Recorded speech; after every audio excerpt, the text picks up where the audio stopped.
Really focus on having everything be as close to the same thickness as possible. Okay, so that's our goal. Our second goal is to not trim through our pots, which is going to happen. So it's good to have a couple of extra ones. I'm also going to show everyone how to add the addition of slip onto your pot so you can start to decorate and draw on them. So what is slip? Clay and water. Liquid clay. Yeah, it's clay and water mixed together, and there's some other slight variations on it that you can use sometimes. But what we have in this bucket, and it's labeled on top, Mocha Diffusion Slip, it stays in the glaze room. I try and bring it out during class, but if I forget, you can ask me, is a white slip. So it's a clay that's really white, and it's a little bit more white than the finished color of our clay here. So in other words, wherever you add this, you will see it on your finished product, okay? If you put a glaze over it, it will be, where the white slip is, will be a different color than where there is no slip. So it's a way for you to start mapping out compositions. This, just like any material we're using in the glaze room, needs to be stirred up prior to its use. Everyone see how there's water on top of it? We want to get everything in suspension. So this is liquidy enough and it's low enough that I can kind of just mix it around. We have stir sticks in the glaze room. They're just big pieces of wood that you can stir things up with. Everyone got a couple of different brushes in their toolkits. They're kind of like ink brushes. You can use those for applying slip and glaze. We also have a few different community brushes that you're all welcome to use. They're in this cabinet here all the way on the left. Just be sure you clean them up and put them back where you got them, okay? And I have two different brushes here. Because slip is clay, it has a little bit of body. And what I mean by that is the texture that you see on the slip stays. It doesn't melt smooth or anything. And you can use that to your advantage. So if you want to use a coarser brush, it's going to leave more of a brush mark than a smoother brush. So if you want to be really what I would call painterly with this, you could apply slip in such a way that it kind of mimics some of the qualities of paint. So I'm going to show a few different ways of doing this.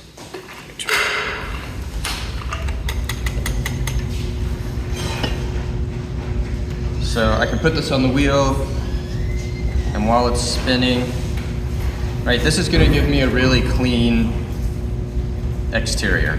The inside's going to be a different color now than the outside. And that's really simple to do, right? And I've already started to make the composition slightly more complex. If you can see clay showing through it, the gray, you'll see that in the end, okay? And these brush strokes that you're seeing, you'll also see that at the end. So this is gonna be really subtle, but I'll try showing with this brush and we'll see if we get a slightly different look, right? And that can be really nice to see those brush strokes. You can play with that, okay? So one way of applying slip is with the piece on the wheel. I'm going to trim this in a second so you can see what happens. You can also apply slip with the bowl off of the wheel. You don't have to cover the whole thing. You can just make small dots. You can pipe dots onto it. And if it's sticking off of the surface, it stays because it's clay. So it creates a kind of topography or a texture. You can paint just the inside. So we're going to talk a little bit more about that in just a minute. How do you know your bowls are ready to trim? It doesn't stick to the base? It's not sticking to the wood, yeah. That's one really good signifier. So, Still like kind of damp, slightly tacky, maybe but not wet. Yeah, yep, that's another good one. So a lot of it's by feel. Once your pots start releasing from the board, what I always suggest is to flip them over and let them dry a little bit like this. Because there's the clay's a lot thicker at the bottom than the rims, and this is more surface area here now that we're exposing to the air, so they dry a little bit more evenly. The risk that you run with bowls is because you've thrown it thinner here, is that this dries out faster than this part. It gets really brittle, and you put it on here and it breaks. Okay, so we're mediating by flipping it over. Whenever you flip it over, you don't want to slide it around because you spent a lot of time making this nice rim you don't want to flatten it out. So we're trying to avoid that. If it's too wet, that's what will happen. I'm going to pass this around and everyone feel it. This is what's called leather hard. So we'll refer to clay as wet clay, then we have leather hard clay, and then we have bone dry clay. Leather what? Leather hard. Leather hard. It feels like leather, essentially. Now, leather hard isn't like a single distinct point. Leather hard is a spectrum. We have soft leather hard, we have medium leather hard, we have hard leather hard, and things are kind of evolving across until they get dry. So you're looking for something that feels like that. So the clay's still wet. In other words, we can attach more clay to it, we can alter it, but it's not so dry that it's really brittle and will just break whenever we put any pressure on it. The next thing that I like to do is feel my pot and I mark right where it starts to get a little bit thicker. So I just use my finger now. I'm giving myself some guidelines before I even get on the wheel. Okay. So I know that the pot is really even from here up.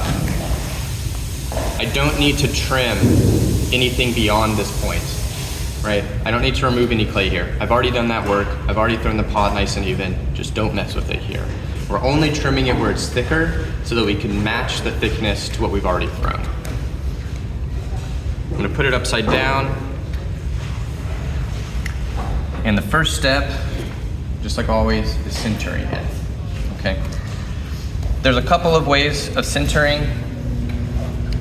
The first way is to use these rings that are already present on the wheel and to do your best to center your bowl inside of or on those rings. Okay, so you can get really close just by doing this. And the same way as when we're centering like this, we don't want it to be dancing back and forth. So you can hold your finger really still. And I'm a little off center here, but it's really, really close, right? And all I do is just set it down in those rings. Now sometimes you make pots and they don't land. Their diameter doesn't match up with these rings that are present on the wheel. So you can take a pencil and turn the wheel on, and you can draw lots of little lines to get closer to this diameter. And as long as your hand's sitting still and you're not doing this, you're gonna get a nice circle, and then you can match the diameter that way. The other way, and you should try this is called tapping on center. And this takes a little bit of practice, but this is very much the fastest way. So I lucked out, I put it down pretty centered there, but let's pretend that was a little too hard. That's okay. Let's pretend it didn't fly off the wheel. So let's also pretend that it's off center. So one hand on top here, and what you can do is as it's spinning around, just with your right hand or your dominant hand, you're just going to tap it. And we're just pushing it back towards center. And I got pretty close there just with one tap. So it's a little bit off. I'd want to tap it just a little bit more, and now it's centered, right? So that was fast. And if you're making lots of pots and you're trimming all day, that's the fastest way to get it in the center. Theoretically here, the way this is working, I'm pretty sure, like, if you were to consistently hit this pot in the same spot with the same pressure at the same tempo, it would eventually go centered no matter what, okay? I kind of think about this as a metronome a little bit. So if we're just being really consistent, it'll go to the center. The hard thing is catching it as it's coming around. And sometimes you miss it,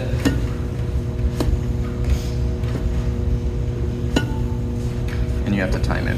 When it's really close and it's just barely off center, I find it easier to knock it further off so that I can more clearly see where it's off center.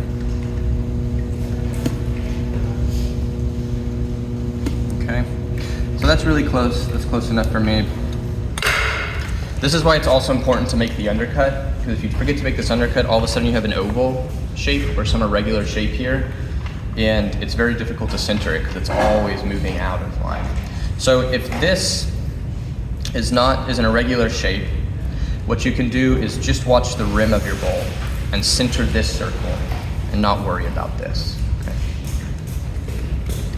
Everyone needs a little bit of clay for the next part, and ideally this clay is drier. It's more dry than the clay you would throw with. So if you roll it out on the canvas, that's going to actively take water out of it. Your aprons will take water out of it. You can find some dry clay and roll it in dry clay, and that will also help remove some of the water. Right now I'm just rolling it, folding it a few times to help dry it out. And we're going to use this to help keep this pot in place. So I need 4 little pieces of clay. You don't need huge lugs or anything. What you're going to do is put one hand in the center, enough downward pressure to hold it in place, but not to damage your rim. Then you're gonna take your piece of clay, you're gonna put it up against your bowl, and you're gonna push straight down. What you don't wanna do is push into your bowl. We don't wanna knock it back off center. So pressure here, straight down. Pushing straight down squishes the clay out and already puts pressure on the bowl. You can also see that I'm working across for myself. How to center the ball if the ball is not round or not symmetrical? Find the most symmetrical part of it, whether it be here or here, and do your best to center it. The reality is throwing's harder at first. It's harder to get it centered, and that makes trimming harder. So the better you get at throwing, the easier it is to trim. Things get easier because you're developing hand skills, but also because your pots are getting more even and more symmetrical. So I have it stuck down. We need a little bit of water in this clay so it sticks here. It's also really possible that it's going to fly off again. If this clay is too wet, it might fly off, or if this is really dry. So these are some cool new tools that you brought in, that you 3D printed. And I've never used these, but I'm pretty sure that this is what they're for. So whenever you're trimming, you need to keep downward pressure, and I always keep one hand touching the middle. And these are these cool little platforms that also pivot. So I can hold it down here and put pressure. It's spinning around. It's pretty cool, right? And it seems like you brought 2 different sizes, so I might use this side. Nah, maybe the bigger one's better. If you don't have one of those, a little bit of water is helpful. Right here, just trying to avoid too much friction, but let's try it with this for now. Everyone has a few different trimming tools in your kit. You get these 2 tools. I'm going to show everyone how to trim with this tool right here. This is the only tool that I use for trimming. I never use this little one. You're welcome to try this little one, but I'll show you why I don't use this in a minute. It is better for some scenarios. And just to show you that there are also other variations of this trimming tool that you can get online or at Trinity. Everyone will find the one that works best for them. You also 3D printed this, which is really interesting. This would be a bent piece of steel that's been sharpened on the edges. This is quite a classic studio pottery trimming tool. I'm gonna try it for a second here, just out of curiosity. And it's really working pretty well. I was worried the clay was going to be too dry. So you might also encounter tools that look like this. Okay, and maybe I'll use that some more in a minute too. So your pot's centered, it's lugged down, it's not going anywhere. There's going to be 2 main ways that you hold this tool. One is with the big side down and the small side pointing up. And the other is with the big side towards the center and the small side pointing out. These are going to be the 2 main ways you hold it.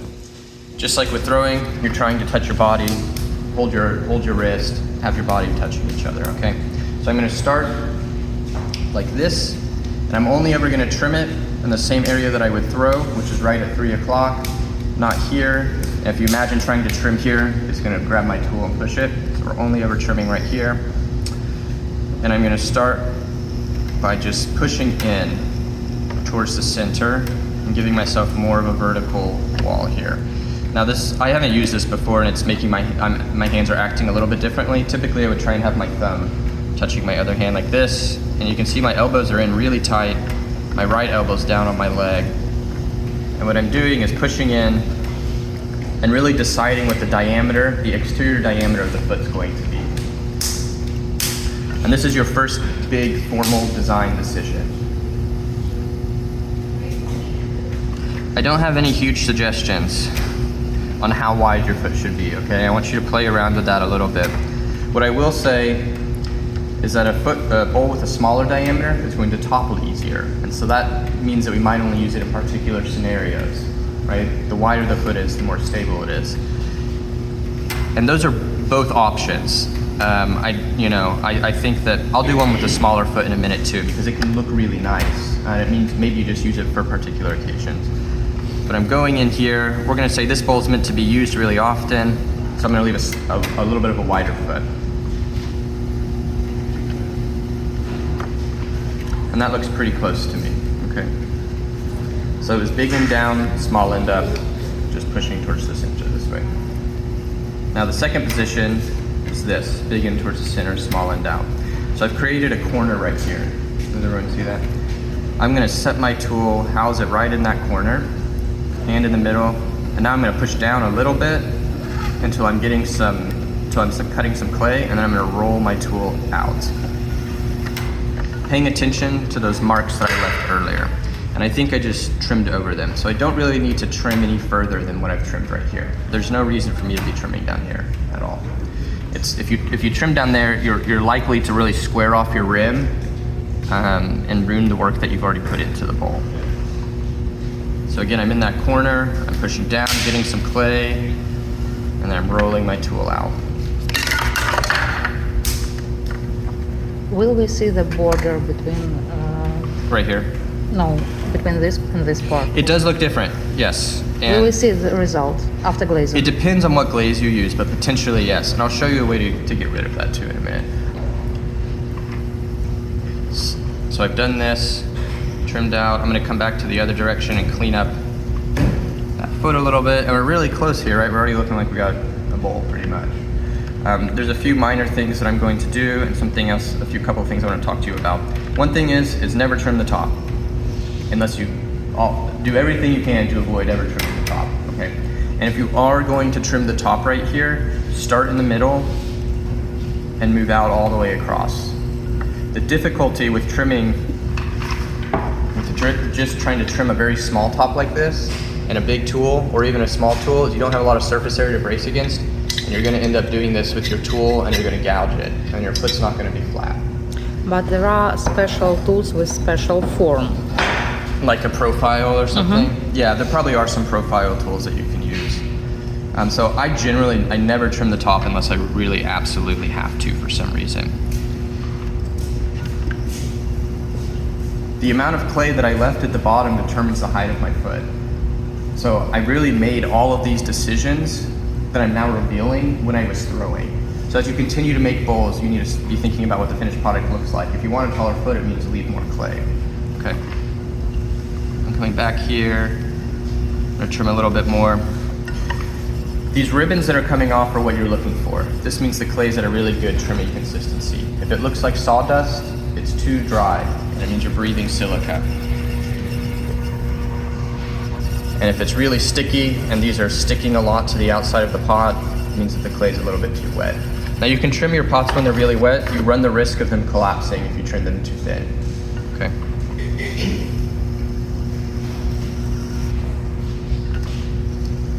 So I've just used these two positions. This and out.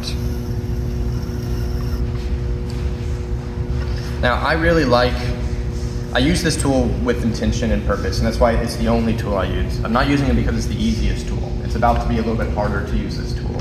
But I'm staying really consistent with my tool marks, and because I'm staying consistent with my tool marks, I want to leave evidence of that, right? I'm not trying to necessarily cover it up. And I'll show you how to cover up in a minute. But back to your question of whether or not you will see these. I'm gonna make the pot in such a way that I make sure you can see these marks. So I'm doing it on purpose, and that's also why I'm rolling this tool out, because I get a really particular spiral as I move out, okay, and I'm looking for that. I want that to happen.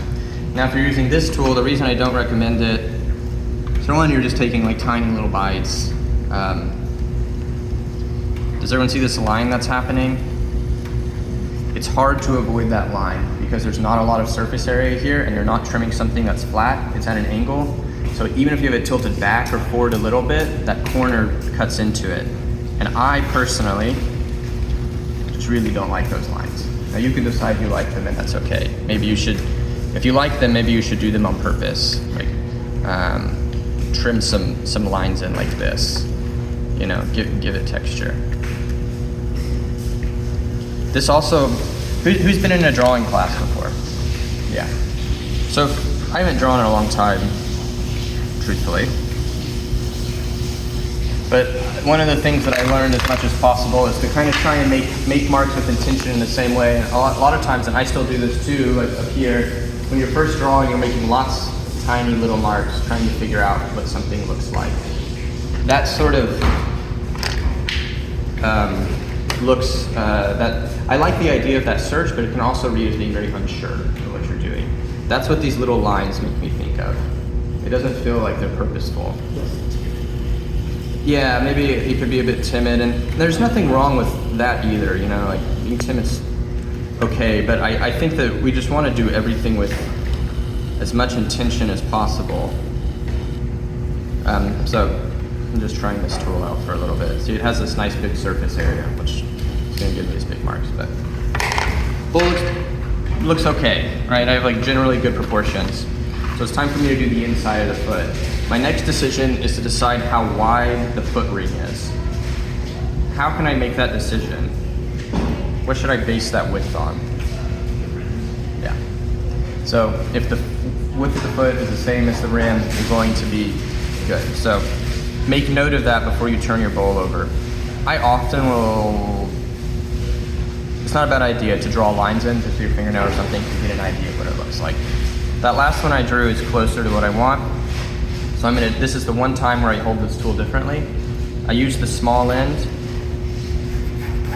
and I'm gonna trim right up to that line that I set. And then I'm going to start pushing down.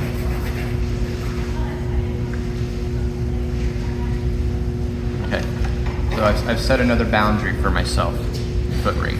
So now I know I just need to remove the clay that's inside of here, right? And I'm gonna have a bowl. So same way that I was out here in the corner and I rolled my tool, I'm gonna use the tool the same way here. I'm gonna start in the middle, and now I'm rolling my tool down towards that edge that I've just set.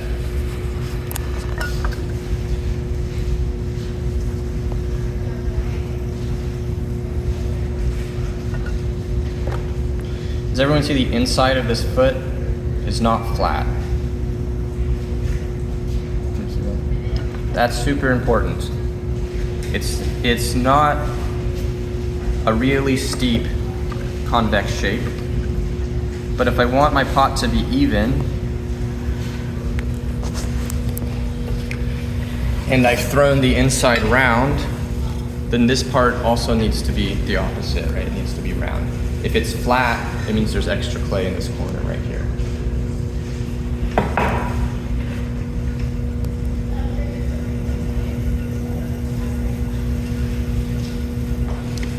I'm trim it down.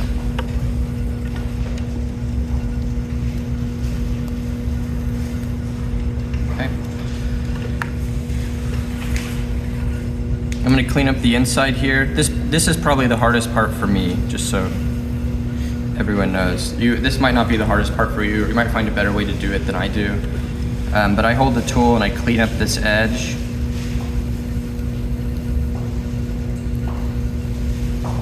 Why is it the hardest part for you? It's hard to hold the tool, and honestly it wants to grab it and pull. So like physically it's kind of difficult. You kind of have to brace a little bit, but you know, if you're too tense when you're doing this, you're gonna cut through it.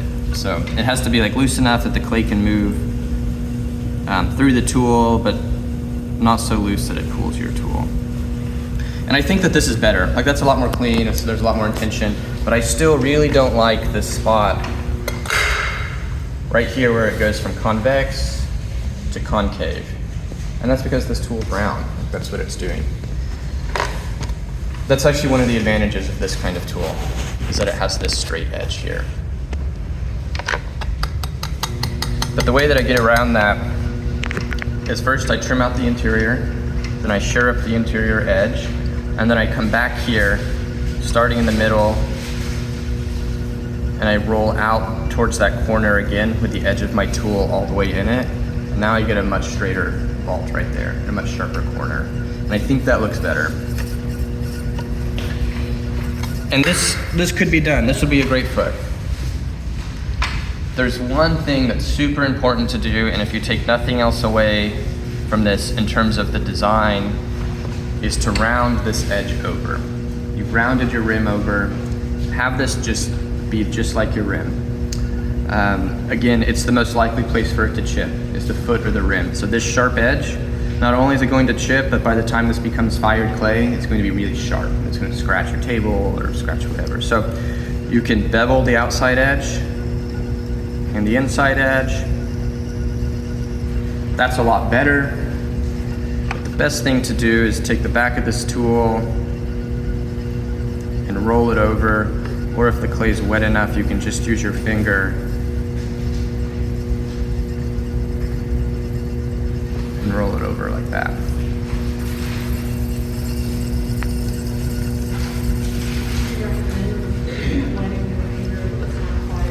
I actually would try not to wet your finger. I don't really know exactly why. This is kind of an instinct.